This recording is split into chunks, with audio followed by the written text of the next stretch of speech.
Hello friends. आज हम फिर हाजिर हुए हैं एक नई कुंडली का विश्लेषण करने। ये कुंडली है बिजनेसमैन अनिल अंबानी जी की।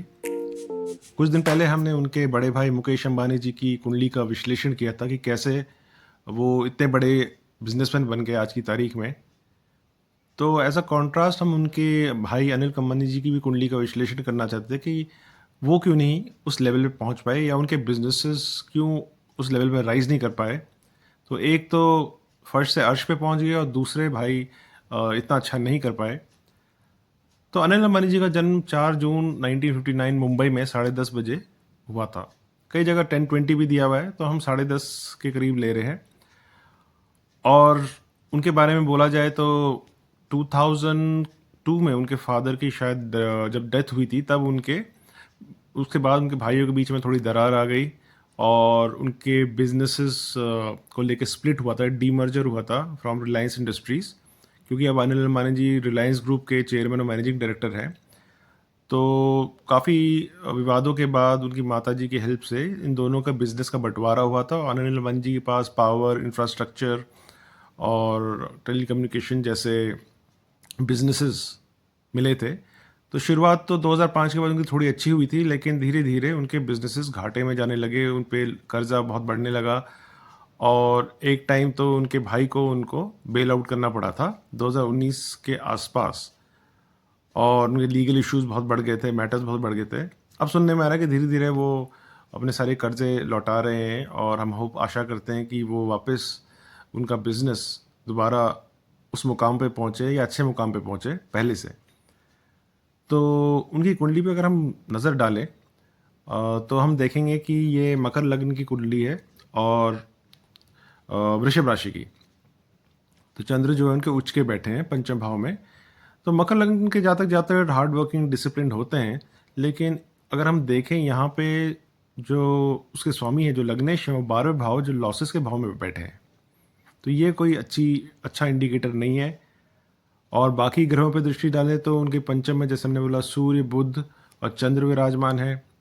केतु उनके तीसरे भाव में जो पराक्रम के भाव, एफर्ट्स का भाव है, वहाँ पे विराजमान है। और मंगल और शुक्र उनके 7th में और राहु उनके 9th में और जुपिटर 11th में और शनि जैसे बोला उनके 12वें भाव में। तो ये तो है ग्रहों की प्लेसमेंट्स जो काफ़ी डिस्ट्रीब्यूटेड है।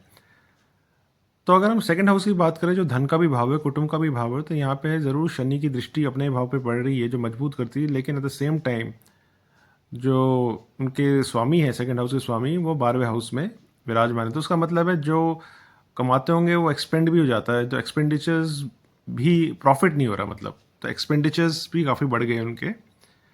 तो ये दर्शाता है सेकंड हाउस। और अगर हम थर्ड हाउस पे दृष्टि डालें तो यहाँ केतु विराजमान है। केतु कई बार डिटैचमेंट, कन्फ्यूजन भी क्रिएट करते हैं और ऊपर से गुरु की पांचवी दृष्टि, तो जुपिटर और केतु वैसे तो आध्यात्मिक पॉइंट ऑफ व्यू से काफ़ी अच्छे माने जाएंगे, लेकिन बाकी वर्ल्डली मैटर्स में ये काफ़ी प्रॉब्लम क्रिएट करेंगे बिकॉज आप काफ़ी कंफ्यूज रह सकते हैं, डिसीजन मेकिंग आपकी इम्पैक्टेड है, आप हो सकता है उतना एफर्ट ना कर पाएँ अपने तो जो जो एफर्ट चाहिए बिजनेस में। और अगर हम पांचवें भाव की बात करें, चतुर्थ भाव उनका ठीक ही है। वैसे मंगल उनके सप्तम भाव में है, तो सुख सुविधा उनको अपने बिजनेस से भी मिल रही है। लेकिन उनके पांचवें भाव में देखें तो देखने में तो बहुत अच्छा भाव लगता है, जहाँ पे सूर्य चंद्र उच्च के हैं और सूर्य बुध का बुधादित्य योग भी दिख रहा है। लेकिन अगर हम डिग्री की बात करें तो यहाँ पे ज़रूर हम देखेंगे कि बुध की डिग्री जो चंद्र की डिग्री है वो 0.30 है, एक तरह से अस्त भी मानेंगे। और बुध और सूर्य बहुत आसपास है, तो एक तरह से बुध कंबस्ट हो जा रहा है जो बिजनेस के कारक है। ऊपर से राहु की नवी दृष्टि, एक तरह से ग्रहण दोष के भी निर्माण हो रहे हैं सूर्य चंद्र के साथ। तो ये भाव उतना बढ़िया नहीं है जितना हमें देखने में लग रहा है। और अगर हम छठे भाव में दृष्टि डालें तो वहाँ के स्वामी पंचम में विराजमान है और शनि की भी दृष्टि पड़ रही है इस पे। और बुध जो है हमने जब पहले ही बोला कि वो अस्त हो चुके हैं, तो छठा भाव में भी थोड़ी प्रॉब्लम तो है। तो सातवां भाव, छठा भाव रोग ऋण शत्रु का भी होता है। तो ऋण तो उन पे बहुत काफ़ी सारे हुए क्योंकि उनका बिजनेस नहीं चला। और अगर हम उस सातवें भाव जो उनके विवाह का भी भाव है, उन्होंने एक मशहूर एक्ट्रेस टीना अंबानी से शादी की थी। तो मंगल और शुक्र ऑफकोर्स काफ़ी पैशन क्रिएट करते हैं। तो जो भी उनके चाहे बिज़नेस रहा हो या उनकी जो उनकी मैरिज में, तो काफ़ी वो पैशनेट किस्म के व्यक्ति ज़रूर रहे हैं। मंगल शुक्र लव मैरिज को भी डिनोट करता है। मंगल ज़रूर थोड़ा वीक है, यहाँ पे डेबिलिटेटेड है, लेकिन मंगल शुक्र पैशनेट आदमी बहुत रहता है, और चाहे बिज़नेस में हो, चाहे अपने मैरिज में हो।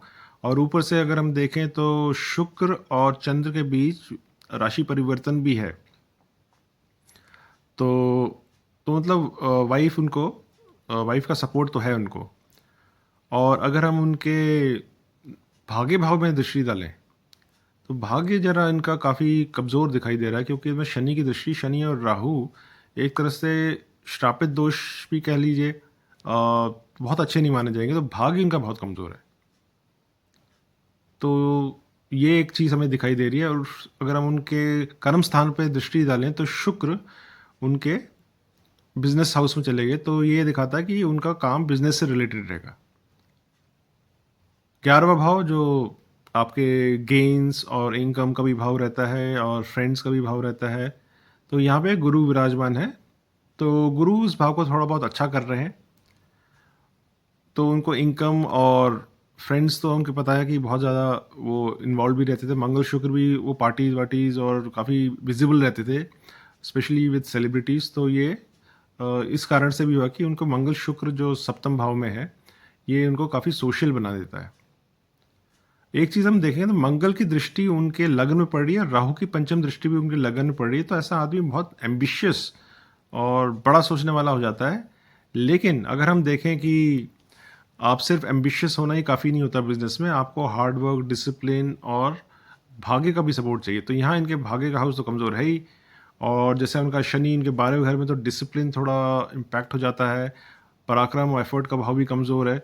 तो ये कुछ चीज़ें रही हैं उनकी लाइफ में जो थोड़ा बहुत दिखाती हैं, या काफ़ी कुछ दिखाती हैं, कि डिस्पाइट उनके काफ़ी ग्रैंड प्लान्स होने के बावजूद कई चीज़ें उनकी लाइफ में वैसी नहीं गई जैसे वो चाहते थे, अनफॉर्चुनेटली। और हमने अभी सारे भाव में दृष्टि डाल दी। 12वां भाव तो लॉसेस का है ही, वहाँ पे शनि विराजमान है, और लीगल मैटर्स का भी है। तो शनि 12वें भाव में लीगल मैटर्स भी बढ़ा देते हैं, और छठे भाव में भी उनकी दृष्टि है, और बिजनेस के मालिक बुध कमज़ोर हैं। तो देखने में तो ये पूरी कुंडली, और उनके कोई ऐसे राजयोग भी नहीं दिखाई दे रहे। बस एक जैसे उनका राशि परिवर्तन राजयोग दिखाई दे रहा है। तो ये सब कारण रहे कि उनके प्लैनेट्स, ग्रह बहुत कमज़ोर रहे, और जो भी उनका सक्सेस हुआ अपने फादर की बिजनेस मिलने की वजह से थोड़े टाइम तक चला, लेकिन बाद में उनके प्लैनेट्स ने उनको सपोर्ट नहीं किया, अनफॉर्चुनेटली। और यही देखिए, शनि की महादशा अगर विंशोत्तरी दशाओं पर नज़र डालें राइट साइड में, तो शनि की महादशा चली 14 सितंबर से 2014 से 14 सितंबर 2033 तक चलेगी। तो शनि के टाइम पे इनको लीगल मैटर्स, लीगल इश्यूज बहुत आए, और 2027 में उनकी शनि की 7.5 भी शुरू हो जाएगी। तो ये भी उनके लिए बहुत अच्छा टाइम पीरियड नहीं रहेगा। 2027 के बाद उन्हें केयरफुल रहना पड़ेगा, और थोड़े अपने लीगल मैटर्स सुलझा दीजिए। तो एक तरह से देखें, राहु, शनि और कमज़ोर बुध की वजह से उनको सबसे ज़्यादा प्रॉब्लम आई है। बाकी ग्रह तो फिर भी कमज़ोर हैं, लेकिन फिर भी इतना ज़्यादा नहीं। लेकिन राहु, शनि और ये बुध के कमज़ोर होने की वजह से इनको वो लेवल ऑफ सक्सेस नहीं मिला। तो फ्रेंड्स, तो ये तो थी अनिल अंबानी जी की कुंडली का विश्लेषण। अगर न्यूमरोलॉजिकली भी देखें तो उनके जो नंबर्स हैं, 6 दो बारी रिपीट होते हैं।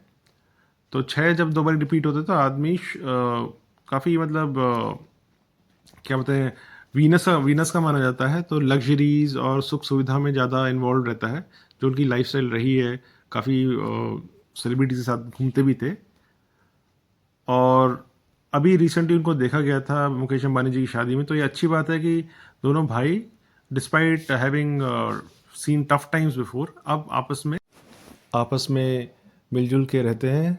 और हम आशा करते हैं कि अनिल अंबानी जी दोबारा अपना बिजनेस खड़ा करेंगे, क्योंकि देश को अच्छे बिजनेस की ज़रूरत है। इससे एम्प्लॉयमेंट भी बढ़ता है, और देश के रेवेन्यू में भी इजाफा होता है। तो फ्रेंड्स, ये तो थी अनिल अंबानी जी की कुंडली का विश्लेषण। एक और बात हम कहना चाहेंगे कि बिजनेस फैमिलीज में आखिर अक्सर देखा गया है कि बिजनेसेस स्प्लिट हो जाते हैं। तो अगर स्प्लिट भी हो जाते हैं तो देखना चाहिए कि आपस में फैमिलीज़ में कॉर्डियलिटी रहे, मिलजुल के रहे, क्योंकि जब बुरा वक्त आता है तो फैमिली ही साथ आती है, फैमिली ही सपोर्ट करती है। तो अगर अलग भी हो गए हैं तो ऐसा करना चाहिए कि अ, इतनी बुरी तरह से अलग ना हो कि बातचीत करने के भी दरवाजे बंद हो जाएं। तो बातचीत का दरवाज़ा हमेशा खुला रखना चाहिए। So, friends, with this, we'll conclude the analysis of Anil Ambani's horoscope. Please like, share, and subscribe my video. Thank you.